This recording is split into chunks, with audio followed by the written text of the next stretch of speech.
অমর একুশে বইমেলায় শিশু প্রহরে উপচে পড়া ভিড়। বই আর আনন্দে মেতে উঠেছে ছোট্ট পাঠকেরা। দুপুর 12টায় শুরু হয় পাপেট শো, ছিল বায়োস্কোপের রঙিন আয়োজন, গান কবিতায় মেতে ওঠে শিশুরা। বেলা বাড়ার সাথে সাথে বইমেলায় পাঠকদের ভিড় ধীরে ধীরে বাড়তে শুরু করেছে। রোদের প্রখরতা আর রোজার আমেজ একটুও দমিয়ে রাখতে পারেনি শিশুদের আনন্দকে। দর্শক, এই মুহূর্তে বইমেলায় রয়েছেন আমাদের সহকর্মী মিম আক্তার। এখন আমরা সরাসরি চলে যাচ্ছি সেখানে।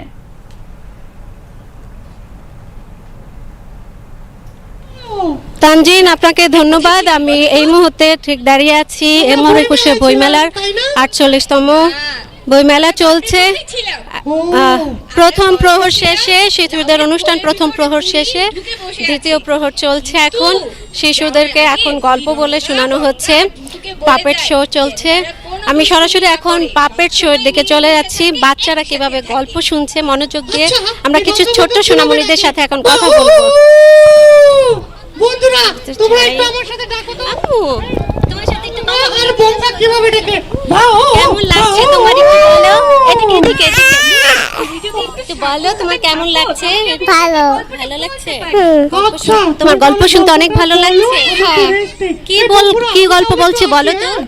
এটা হলো বুড়ির গল্প, কুচো বুড়ির গল্প। আমি শুনেছি কুচো বুড়ির। তুমি কার সাথে এসেছো? আমি বাবা মায়ের সাথে। ওই যে বসে আছে দুইজন বউ। আচ্ছা, আমি আরেকজনের কাছে একটু জানতে চাই। আম্মু, তুমি কেমন উপভোগ করছো বলো তো? অনেক ভালো। অনেক ভালো, ভালো লাগছে। কি গল্প বলছে বলো? জঙ্গলে ঢোকার পরে কি গল্প শোনাচ্ছে এখন? গঙ্গাবাদী গল্প। আচ্ছা, তুমি বই পড়তে পছন্দ করো? হ্যাঁ, কোন বইগুলো পড়তে পছন্দ করো? অনেক রকমের। শোনো, ওইখানে কে কে আছে? এদিকে ফিরে বলো বাবা। হ্যাঁ, এদিকে ফিরো, বলো, এবার বলো। শোনো, এখানে কে কে আছে? দুইজন।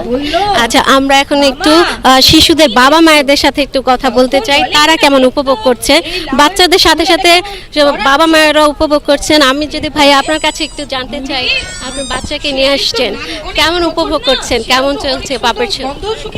অবর্ণনীয়, সত্যিকার অর্থেই এত ভালো লাগছে যে এমন একটি আয়োজন জোরে বলতে হবে। আচ্ছা আচ্ছা, অনেক ধন্যবাদ আপনাকে। এটা খুব সুন্দর একটি আয়োজন। অনুভূতিটা আসলে বলে প্রকাশ করা যাবে না। বই মেলা বড়দের জন্য শুধু না, ছোট বাচ্চাদের জন্য অনেক আয়োজন আছে।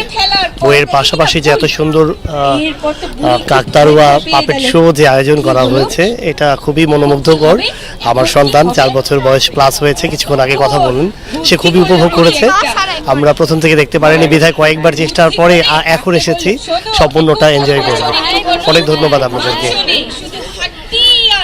আরেকটু জানতে চাই, এই যে প্রযুক্তির যুগে বাচ্চারা বেশিরভাগই মোবাইল ফোনে ব্যস্ত থাকে, সেখান থেকে বের করে নিয়ে বইয়ের অভ্যাস, বই পড়ার অভ্যাস কিভাবে করা যায়? এটাও খুবই খুবই গুরুত্বপূর্ণ একটি প্রশ্ন করেছেন আপনি। মোবাইল, ল্যাপটপ, ট্যাব, টেলিভিশন তো অনেক আগে থেকেই বোকা বাক্স বলা হচ্ছে, তবে এটাও ধীরে ধীরে আমাদের সময়গুলো নিয়ে নিচ্ছে।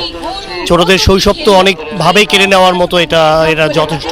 কিন্তু আমি বিশেষ করে ওর মা, আমরা চেষ্টা করেছি আমাদের সন্তানকে, আমাদের একজনই সন্তান এখন পর্যন্ত, চেষ্টা করেছি এগুলো থেকে দূরে রাখার জন্য।